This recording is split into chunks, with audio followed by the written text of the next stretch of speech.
जी, अस्सलामु अलैकुम वरहमतुल्लाहि वबरकातुहू। ई बनता है ना।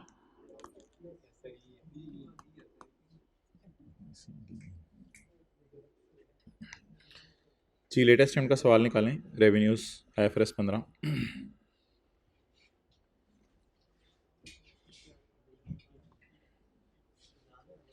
पहले वो रिवाइज कर लें। लीज इज़ अ लीज और इज़ नॉट अ लीज। जरा बच्चे आ जाएं, बड़े तो आ गए माशाल्लाह। पेज नंबर कौन से? 63।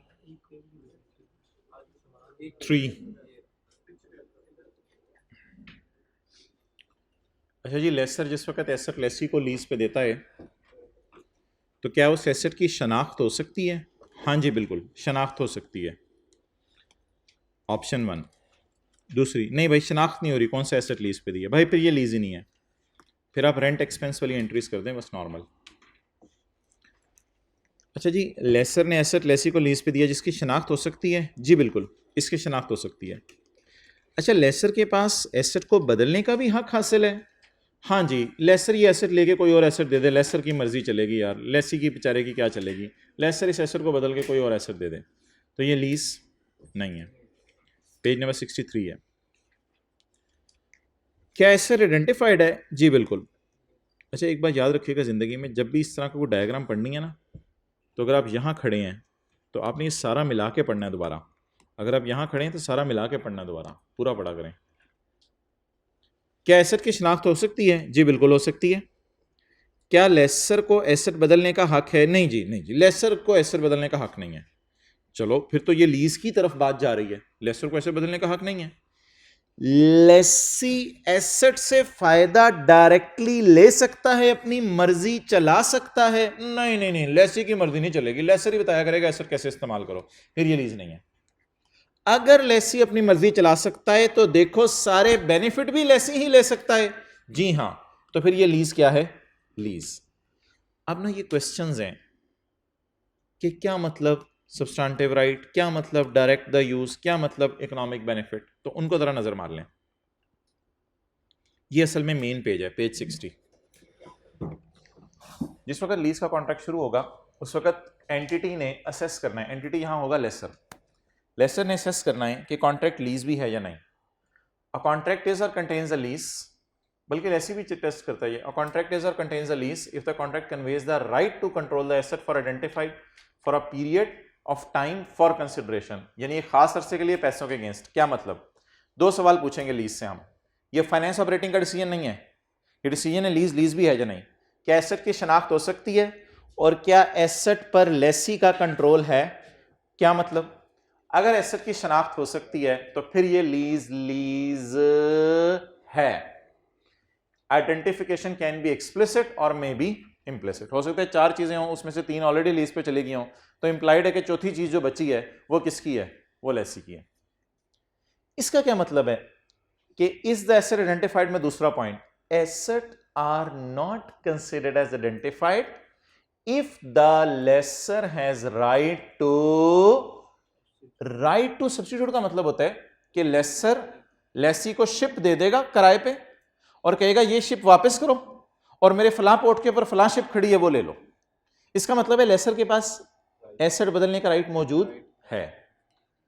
A lesser right to substitute asset is considered as substantive if, इन दोनों के दरमियान ना एंड लगा हुआ है। ये मैंने असल में आपको बताना था, इन दोनों के दरमियान एंड लगा हुआ है। लेसर के पास एसेट बदलने का राइट अच्छा खासा है अगर प्रैक्टिकली पॉसिबल एसेट बदलना। शिप बदली जा सकती है, जहाज बदला जा सकता है, ट्रेन बदली जा सकती है, बस बदली जा सकती है, स्विमिंग पूल बदला जा सकता है। लेकिन होंडा को अगर मशीन लीज दी है तो वो शायद बैंक के लिए बदलना प्रैक्टिकली पॉसिबल नहीं है। मशीन और कहां से लाए? लेसर के पास प्रैक्टिकल एबिलिटी हो उस एसेट की बदलने की और बदलकर बेनिफिट ज्यादा ले सकता हो, वुड बेनिफिट इकोनॉमिकली। और अगर लेसर फॉर्मेलिटी के तौर पे यार ये शिप ऐसा करो इसकी बजाय ना ये रख लो, लेकिन लेसर जो शिप वापस की है लेसी ने, सवाल आ जाए कि उसमें से कोई फायदा नहीं उठा सकता, कोई ज्यादा फायदा नहीं उठा सकता, तो फिर छोड़ो, फिर क्या करना है। तो अब मुझे बता दें ये कैसे पता चलेगा कि लेसर के पास एसेट को बदलने का राइट है। इसके लिए दो शर्तें पूरी होना जरूरी हैं। एसेट की नेचर ऐसी होनी चाहिए बदला जा सके, और बदलने से लेसर को, अगर पेपर में वो कह दे कि एसेट की नेचर ऐसी है कि बदला जा सकता है, लेकिन बदलने से लेसर सोच रहे कि मुझे कोई फायदा नहीं हो रहा, तो अगर बदलने से लेसर सोच रहे कि मुझे फायदा नहीं हो रहा तो क्या करें? बोले बोले बोले। तो इसका मतलब है उसके पास राइट तो है बदलने का, लेकिन बदल के फायदा ही नहीं होना, तो इसका मतलब है he has no substitution right, उसके पास सब्स्टिट्यूशन राइट नहीं है। और अगर नहीं है सब्स्टिट्यूशन राइट, वो बदल नहीं सकता या बदल के फायदा नहीं ले सकता एसेट से, इसका मतलब है ये लीज है। Good. Does the lessee has the right to control, इसमें एक शर्त है कि लेसी की एसेट पे चलती हो, वो इससे बेनिफिट ले सकता हो, और दूसरी शर्त है वो एसेट का यूज डायरेक्ट कर सकता हो। क्या मतलब? Lessee has the right to direct use of asset, अगर लेसी के पास ये राइट मौजूद है कि एसेट मैंने कब चलाना है, कैसे चलाना है, किस मकसद के लिए चलाना है, अगर ये बातें लेसी की पावर में है तो ये अल्लाह का शुक्र है लीज है। या if the how and for what purpose is already pre determined, जैसे स्विमिंग पूल है, हाउ कैसे यूज होगा, बंदे जंप करेंगे, फॉर व्हाट पर्पज स्विमिंग के लिए, it is already pre determined. अगर कोई ऐसा एसेट है जिसका how and for what purpose is already pre determined, तो ऐसी सूरत में लेसी के पास फिर उसका राइट टू ऑपरेट होना चाहिए, किस टाइम खोले, किस टाइम बंद करे, किस टाइम लोगों को बुलाए, किस टाइम ना बुलाए, ये लेसी के पास उसका राइट होना चाहिए। या लेसी ने उसको डिजाइन ऐसे करवाया हुआ है कि वो बन ही लेसी के इस्तेमाल के काबिल रहा है और किसी मकसद के लिए वो इस्तेमाल हो ही नहीं सकता। तो अगर ये चीजें आप गौर से पढ़ें तो वो डायग्राम से इनको लिंक कर लीजिएगा, लेकिन डायग्राम में अधूरी बातें हैं, पूरी बातें नहीं है। डायग्राम में इस लाइन की तफसील नहीं है और डायग्राम में इस वाली लाइन की तफसील नहीं है, तो ये आपने इनको मिला के पढ़ना है, फिर बात समझ आएगी। अच्छा जी, IFRS 15 का सवाल,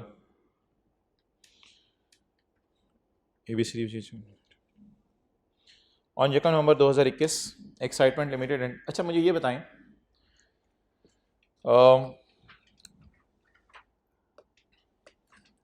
मैंने सेलर से कहा एक मुझे मशीन चाहिए इस दिन, उसने कहा ठीक है मैं तुम्हें थोड़े अरसे में बना देता हूँ, इस दिन आके ले जाना, इस दिन आके ले जाना। अब जब वो मुझे मशीन बेचेगा तो revenue eight a point in time book हो रहा होगा या over time? Point in time. अपने प्रेमिसेस में बना रहे हैं, लेकिन ऐसा लिखा कहीं नहीं हुआ कि वो और किसी को दे नहीं सकता और कुछ भी नहीं है, ये नॉर्मल सी सेल है। भाई ये बात समझ जाइएगा, फिर पास पेपर का सवाल समझ आएगा। अगर मैंने सेलर को कहा कि मुझे इस दिन एक मशीन बाय करनी है, एक मशीन मुझे इस दिन दे देना बना के, क्योंकि सुने तुम्हें टाइम लगता है मशीन बाय बनाने में, और एक मशीन मुझे इस दिन दे देना, तो सेलर इसका रेवेन्यू इस दिन बुक कर लेगा और इसका रेवेन्यू इस दिन बुक कर लेगा। क्लियर? क्योंकि ये पॉइंट इन टाइम है। पहली मशीन मैंने कहा मुझे अक्टूबर में चाहिए, दूसरी मशीन मुझे नवंबर में चाहिए, तीसरी मशीन अगले साल मार्च में चाहिए, तो जैसे जैसे वो मशीन बना के देता रहेगा वैसे वैसे उस मशीन का रेवेन्यू बुक करता रहेगा। इसका मतलब ये नहीं है कि वो ओवर टाइम बुक हो रहा है, इसका मतलब है कि अगर ये मार्च में डिलीवर होगी इसका रेवेन्यू मार्च में बुक हो जाएगा, ये दिसंबर में डिलीवर होगी, ये अलग डिस्टिंक्ट गुड्स हैं और अलग अलग परफॉर्मेंस ऑब्लिगेशंस हैं। और अगर वो कोई मशीन मुझे अगले साल बना के दे देगा तो उसका रेवेन्यू अगले साल बुक कर लेगा। अच्छा, लेकिन अगर साथ साथ मुझे कोई पेरोल सर्विसेज दे रहा हो या मुझे नेटवर्किंग सर्विसेज दे रहा हो या मेंटेनेंस सर्विसेज दे रहा हो, वो फिर रेवेन्यू कैसे बुक करेगा? साथ साथ। लेकिन अगर एक मशीन उसने मुझे जनवरी में देनी है, एक मशीन नवंबर में देनी है, एक मशीन अगले साल जून में देनी है, तो फिर इनका revenue eight a point in time book करेगा। जैसे जैसे वो मशीन देता रहेगा वैसे वैसे रेवेन्यू बुक करता रहेगा। Okay. On 2 November 2021, Excitement Limited entered into a contract with Pride Limited to manufacture and sell 100 units of specialized machine at a total price of 300 million. The machine will be delivered in lots of 20 units. मैंने ये नहीं कहा मुझे एक एक करके दो, मैंने 3 मशीनें एक एक करके नहीं मांगी, बात वही है, मैंने 100 मशीनें 20-20 करके मांग ली। अब टोटल कितनी उसने मशीनें देनी है? 100, उसमें से 1 2 3 4 5 6 20 इस दिन दे देगा, 20 इस दिन दे देगा। The machines will be delivered in lots of 20 units at the end of each quarter, her quarter के एंड पे। अच्छा, कॉन्ट्रैक्ट कब हुआ है? नवंबर, दिसंबर, जनवरी, अगले साल। हमारा ये दिसंबर है, अगले साल कितनी मशीनें देगा मुझे? 20, और अगले साल ही और भी 20 देगा, इसी तरह एक सर्कल चलता रहेगा। हमने 10% non refundable consideration, non refundable को इनकम में नहीं लेते, नॉन रिफंडेबल को कॉन्ट्रैक्ट लायबिलिटी में डालते हैं। PL has paid 10% non-refundable consideration in advance, while the remaining consideration 10% मांगे ना 30 million. 30 million इसने एडवांस में दे दिया, while the remaining consideration will be paid in 5 equal installments only after the delivery of each. Remaining consideration will be payable only after delivery of each lot and not before. बात खत्म हो गई है. PO over time है या eight a point in time है?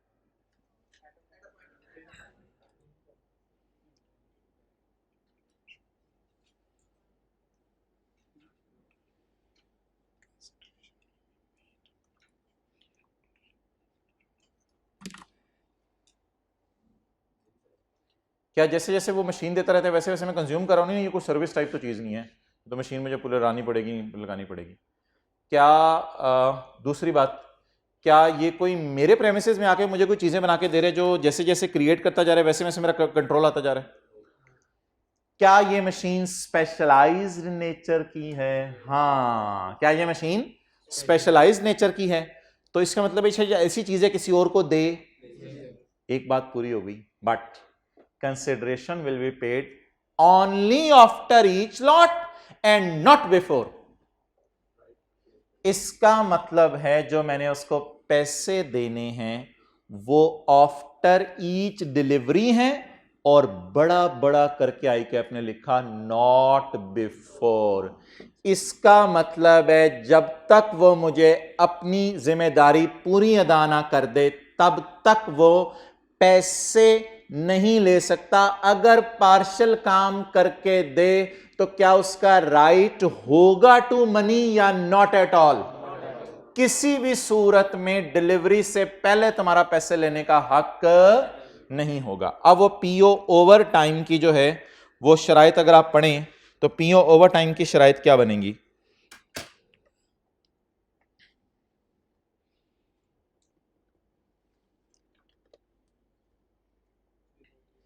$341.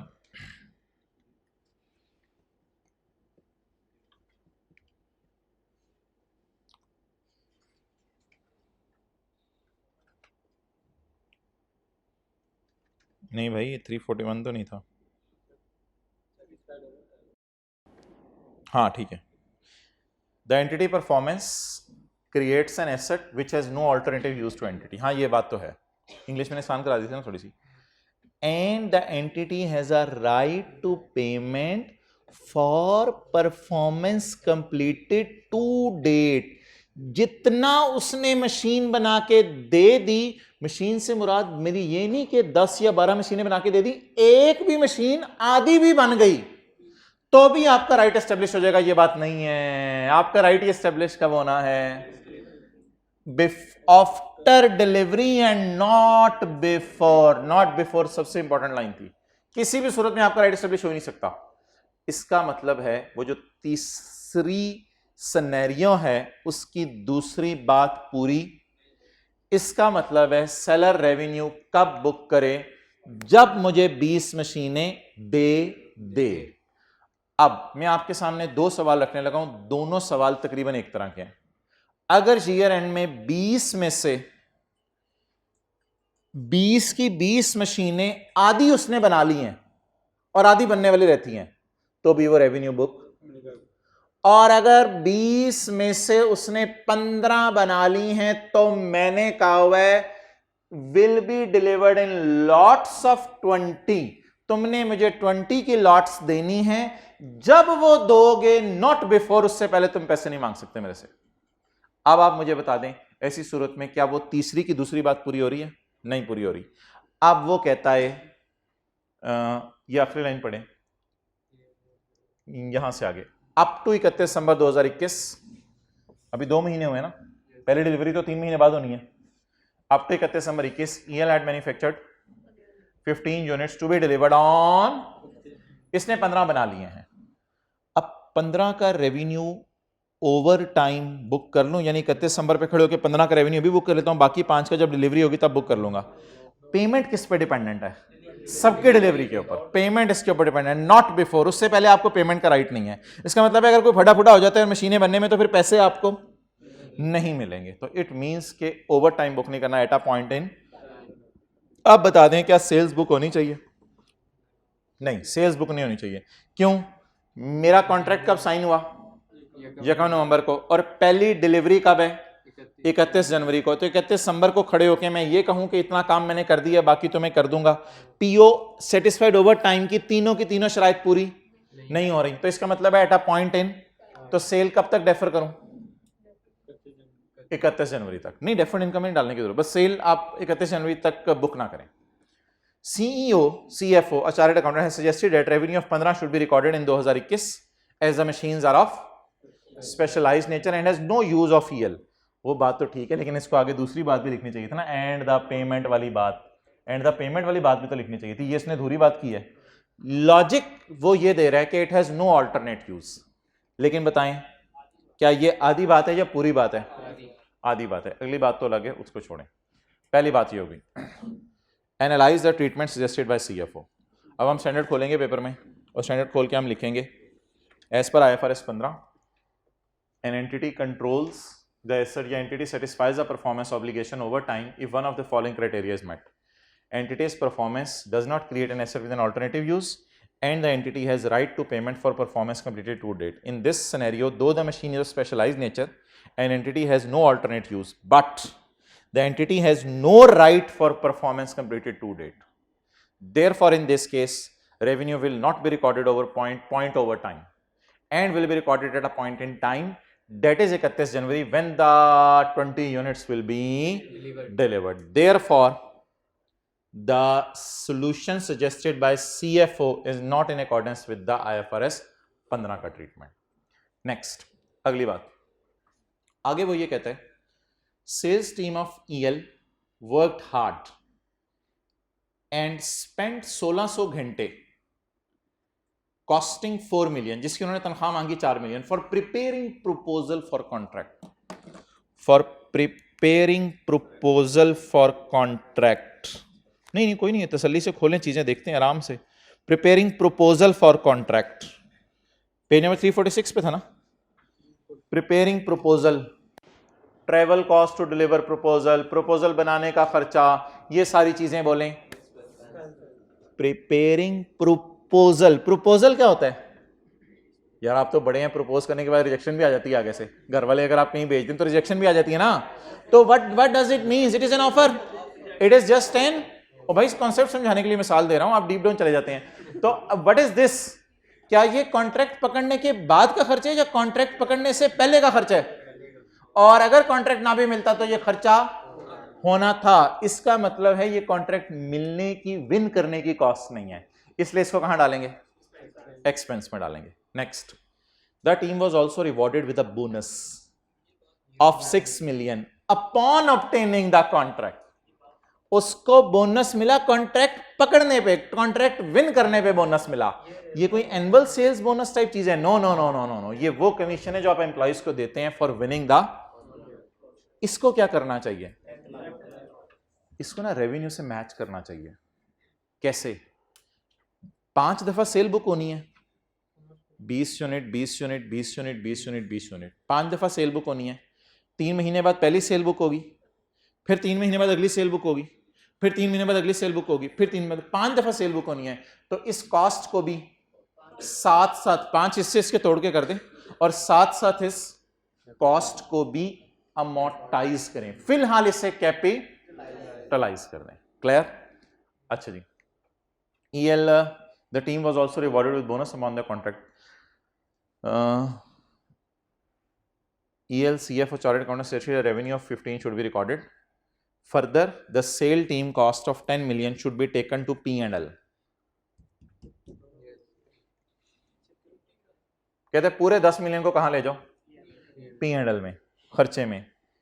आगे तो पता नहीं क्या है। This has been fully recovered through 10% advance. कहते हैं क्योंकि एडवांस पैसे हमने पकड़ लिए हैं, तो ये जो 10 मिलियन है ना, इस 30 मिलियन के पैसों में अल्लाह का शुक्र है वो तो पकड़े जा चुके हैं। तो इसलिए ऐसा करो कि अब लॉजिक तो अपने से जो मर्जी बोंगी मारने में, तो अब ये ना कहीं स्टैंडर्ड में कहां बात लिखी हुई बोंगी है, अब बोंगी मैं आपको कहां से पढ़वाऊं? लॉजिक क्या दे रहा है रेवेन्यू बुक करने की? कहते हैं मेरे ख्याल से तो आप क्या करें, further sales team cost of 10 million should be taken to P&L। इसको P&L में ले जाएं, क्योंकि 10% रेवेन्यू रिसीव हो गया है, शायद ये सॉरी जो पैसे रिसीव हुए हैं इसको शायद सेल में डालना चाह रहे हैं, इस वजह से कहना चाह रहे हैं। तो कहते हैं खर्चा इसलिए बुक कर लें कि मुझे लग रहा है एडवांस पकड़ा गया है। ओ भाईजान, एडवांस इनकम में नहीं जाता, तो एडवांस कहां जाता है? कॉन्ट्रैक्ट लायबिलिटी में। तो खर्चे और इनकम मैच कराने की जबरदस्ती कोशिश कर रहा है, इसको मैच कराने की जरूरत नहीं है। और अगली बात, कितना कैपिटलाइज होगा, कितना एक्सपेंस आउट होगा। तो अब हम लिख के आएंगे कि द कॉस्ट, अब सवाल से अंग्रेजी उठाएंगे, the sales team worked hard, ना लिखने बैठ जाइएगा, the sales team working hard and very working hard, really it's I really appreciate their working. The sales team spent 1600 hours costing 4 million for preparing proposal for bid. So it is the cost which is to be expensed out, which is to be, अगर time मिला तो paper में आप ये भी लिख के आ सकते हैं कि cost to obtain contract that would have been incurred regardless of whether contract was obtained or not is charged in P&L. अगर वो टाइम मिला तो पैरा 93 खोल के ये लिख के आ सकते हैं, वरना इतना सा काफी है। Therefore, it should be charged to P&L. However, the cost of winning the contract, ये bonus मिलना, will be capitalized and recorded as an expense as and when the revenue is recorded. जैसे जैसे क्या रिकॉर्ड होगा? Revenue. Entries बताएं। ये का नवंबर 21 को सर मांगी नहीं, मुझे पता है नहीं मांगी। ये का नवंबर 21 को cash debit contract liability credit कितने से? एक्सेलेंट, 300 ज़रा 10%, 30 से। और ये का नवंबर को ही अगली दोनों एंट्रीज कर दें। वो जो स्टाफ को आपने P&L में डालनी है वो कितना? 10 यार 4। और जो वो कैपिटलाइज करनी है कॉन्ट्रैक्ट कॉस्ट कैश कितना? 6। इसको वो इन्वेंट्री में शो कर दें या contract cost work in progress में शो कर दें, इसको आप बैलेंस शीट में शो कर दें। 31 दिसंबर लायबिलिटी को डेबिट करके सेल बुक करूं या भी सेल बुक नहीं करनी? सेल बुक पहले समझ लेंगे, मैं फिर नोट कर लीजिएगा, सेल बुक नहीं करनी। अगली बात, कॉन्ट्रैक्ट कॉस्ट को अमोर्टाइज करूं? नहीं, बिल्कुल रेवेन्यू बुक ही नहीं हुआ। जैसे जैसे रेवेन्यू बुक होगा वैसे वैसे कॉन्ट्रैक्ट कॉस्ट। तो 31 दिसंबर को कोई एंट्री नहीं। जब पहली डिलीवरी होगी 31 जनवरी 22, अगला साल, तो अगले साल कैश डेबिट सेल क्रेडिट। मेरे ख्याल से कॉन्ट्रैक्ट लायबिलिटी भी डेबिट कर देना, बस लायबिलिटी खत्म करें किताबों से। कैश कितने पे बुक करूं? जल्दी जल्दी जल्दी, कैश कैसे बुक कर लूं यार, कोई तरीका बता दें। तो अब डेटा तो दिया नहीं हुआ, 300 ज़रब 10% कितना हो गया? 300 ज़रब 10% 30, 300 माइनस 30, 270 को 5 टुकड़ों में बुक कर लें। अब शायद ऐसे कैश ले लूं, 270 को 5 टुकड़ों में बुक कर लें, 54 कैश ले लूं। और सेल कितनी बुक कर लूं? 300 डिवाइडेड बाय 5 कर लूं। ऐसे 5 दफा चीजें डिलीवर होनी है ना, समझ आ रही है? 300 डिवाइड बाय 5 कितना? 60। और कॉन्ट्रैक्ट लायबिलिटी कितने से डेबिट कर दूं? यार कॉन्ट्रैक्ट लायबिलिटी अब आप 6 से डेबिट कर दें, जितनी आपकी लायबिलिटी हो गई है वो उतना ओवर कर दें। तो इस तरह आप एंट्रीज कर सकते हैं। मुझे बताएं सेल क्यों मैंने 60 पे बुक की है? टोटल सेल बताएं, टोटल सेल 300 में से कितने? 300 मिलियन में से 20 यूनिट्स, 300 के 100 यूनिट बेचने हैं, तो 20 यूनिट 60 के। पैसे पूरे क्यों नहीं ले रहा मैं 60 के? क्योंकि पहले मैंने किसके ले लिए? पहले मैंने थोड़े से एडवांस ले लिया है ना, तो इसलिए पैसे पूरे नहीं ले रहा। और कॉन्ट्रैक्ट लायबिलिटी को खत्म कर दें। एक और एंट्री बताएं जो मैं आपसे पूछना चाह रहा हूं। Expense debit contract cost credit, 6 divided by 5, क्योंकि 20 की 5 लॉट्स हैं, कितना?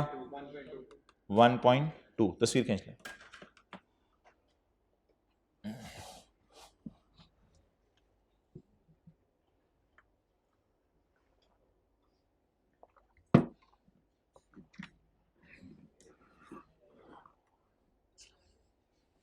अच्छा,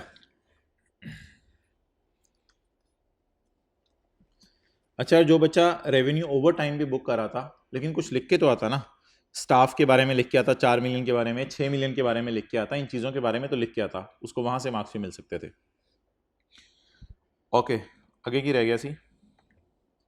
छाड़ दो, कुछ नहीं रह गया, थोड़ी मेहरबानी जान दो।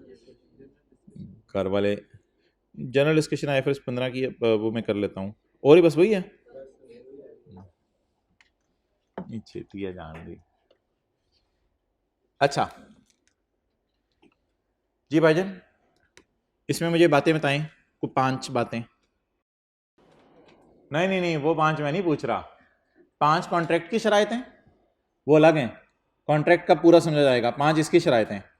2 बातें और हैं, अगर कॉन्ट्रैक्ट की शराइत में मसला हो और पैसे आ जाएं और नॉन रिफंडेबल हों और चीज़ें डिलीवर हो जाएं तो भी सेल बुक हो सकती है।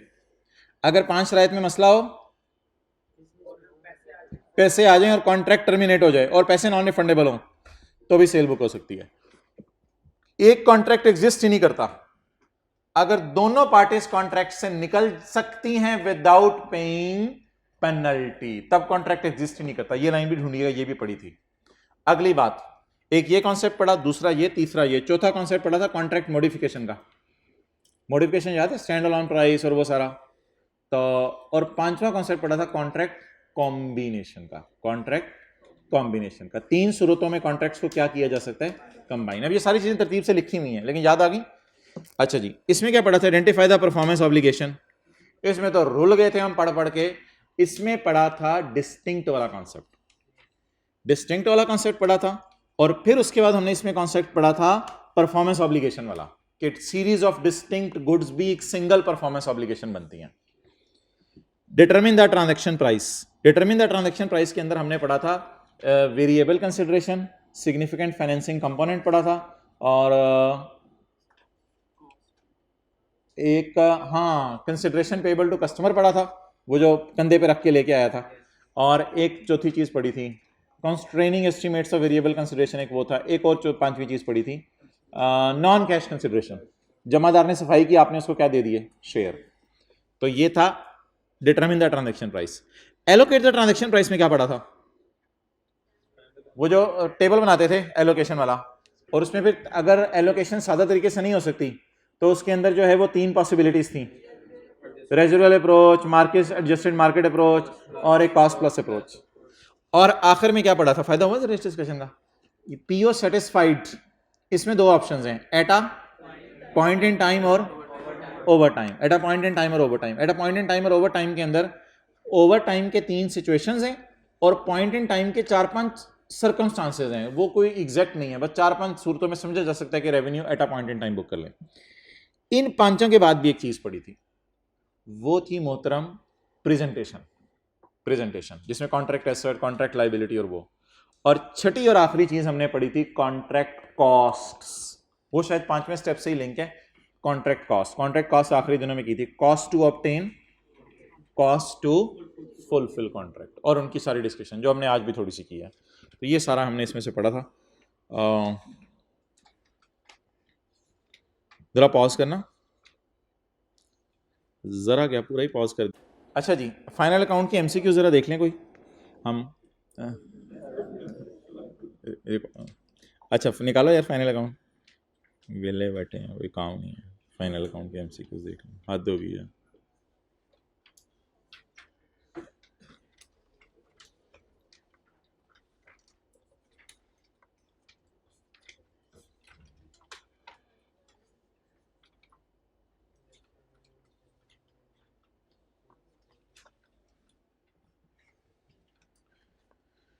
Which of the following statements are correct under IS1? All financial statements are prepared using accrual basis of accounting. सही है गलत है?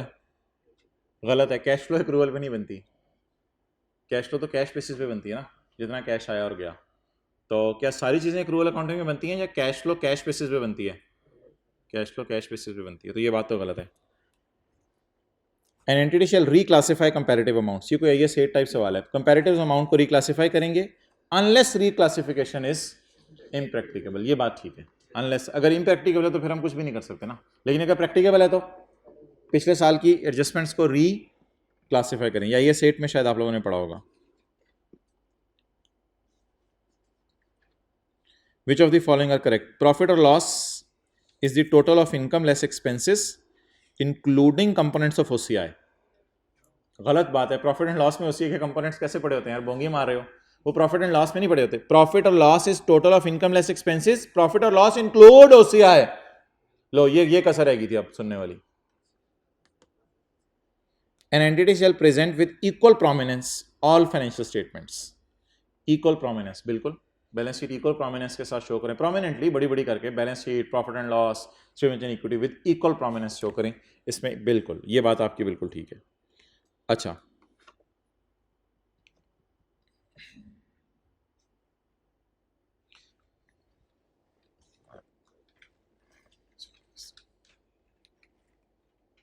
Which of the following body is responsible for recommending accounting standards for notification by SECP?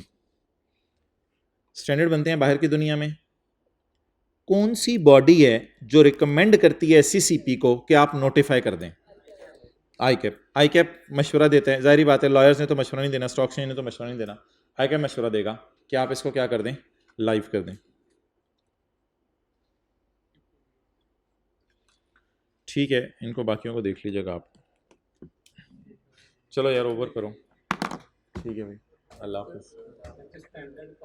Standard के part A1 के अंदर आपको क्या मिलेगा? पार्ट A1 के अंदर आपको मिलेंगे IFRS, पार्ट A2 के अंदर IAS, पार्ट B के अंदर आपको दो चीज़ें मिलेंगी, SIC 32 बड़ा इंपॉर्टेंट है, उसमें तो रट्टा होता है ना कौन सी चीज़ें एसेट की कॉस्ट में डालनी है कौन सी नहीं डालनी है, SIC 32 और IAS 37 की एग्जाम्पल्स 1 2 3 4 5 जो मिली थी। लेकिन IAS 37 ओरिजिनल आपको A2 में मिलेगा और A1 में IFRS मिलेंगे। तो IFRS 15 आपको खोलना पड़ेगा, ज़रूरत पड़ सकती है, और जैसे IAS 37 IAS 38 आपको खोलना पड़ सकता है ज़्यादा, उसमें ज़रूरत पड़ सकती है। पार्ट बी में वो हैं SIC 32 वगैरह। किसकी? IAS 37 में पार्ट बी की एग्जाम्पल जैसे से आ सकती हैं, स्मोक फिल्टर वाली। अभी आपको मिसाल दिखा कर आई है स्मोक फिल्टर टाइप, पिछले लेक्चर के एंड पे थी, कार्बन वाली, वो एग्जाम्पल वहाँ से अंग्रेजी आप उठा सकते हो। हम अवॉइड कर सकते हैं इस कॉस्ट को बाय क्लोजिंग और शटिंग डाउन द बिजनेस। हाँ जी, तीनों ही लेके जाने हैं, पार्ट सी छोड़ जाना है, वो घर वाले उस पर खेलें। और कुछ? बॉल पॉइंट निकालो मुंह से, सवाल पूछो आप, अगर कोई लेके ना जाए मर्जी है यार आपकी। और कोई? अल्लाह हाफिज़। एक मिनट, हाँ ठहरो। हाँ भाई का सवाल जो है वो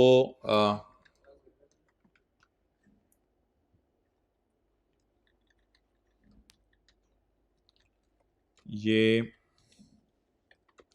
क्या 5 की क्लास थी ना? अच्छा, वो किधर है इसमें? ऑल नोट्स, ये ऑल नोट्स अपलोडेड हैं वेबसाइट के ऊपर, सारे लेक्चर्स के। वेबसाइट कौन सी है? ठीक है, अल्लाह आपकी जान माल औलाद में बरकत दे, मैं यही कह सकता हूँ। अब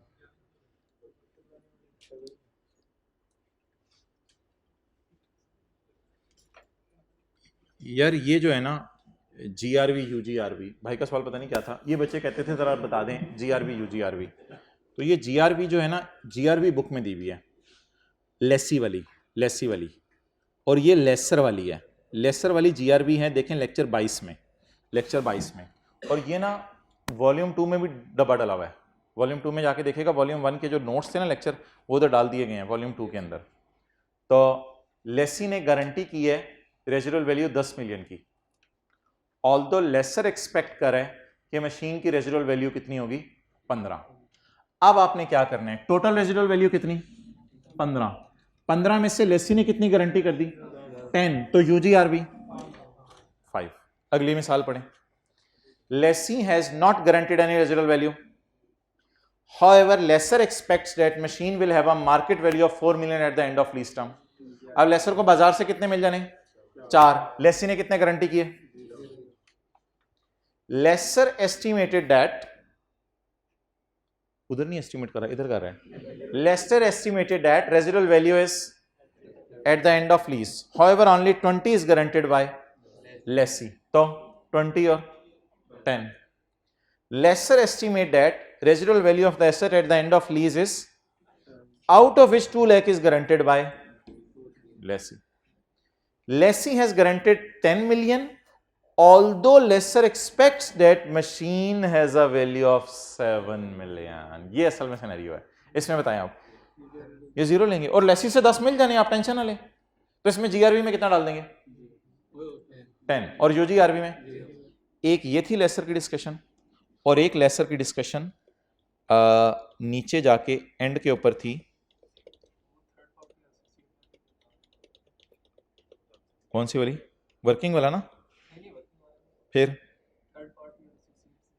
हाँ वही वही वही वही वही वही वही बबलू वही वही वही वही वाली आ रही है। ये वो चीज है। ये कौन सा लेक्चर है? ये जो लेक्चर है 31 और ये मेरे ख्याल से उस वॉल्यूम में भी डली हुई है।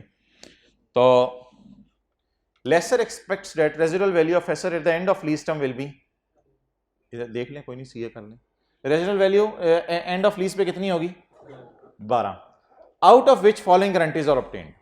इसमें मैंने तरीका ये बताया था कि जो लेसी और उसके जानने वालों से मिलनी है ना, उसको गारंटेड में डालने, और लेसर उसके जानने वालों से, या आप पढ़ें residual value guaranteed given by lessee 6, residual value guarantee given by lessee जानने वाला, residual value guarantee given by third party machine supplier. नहीं मेरे भाई,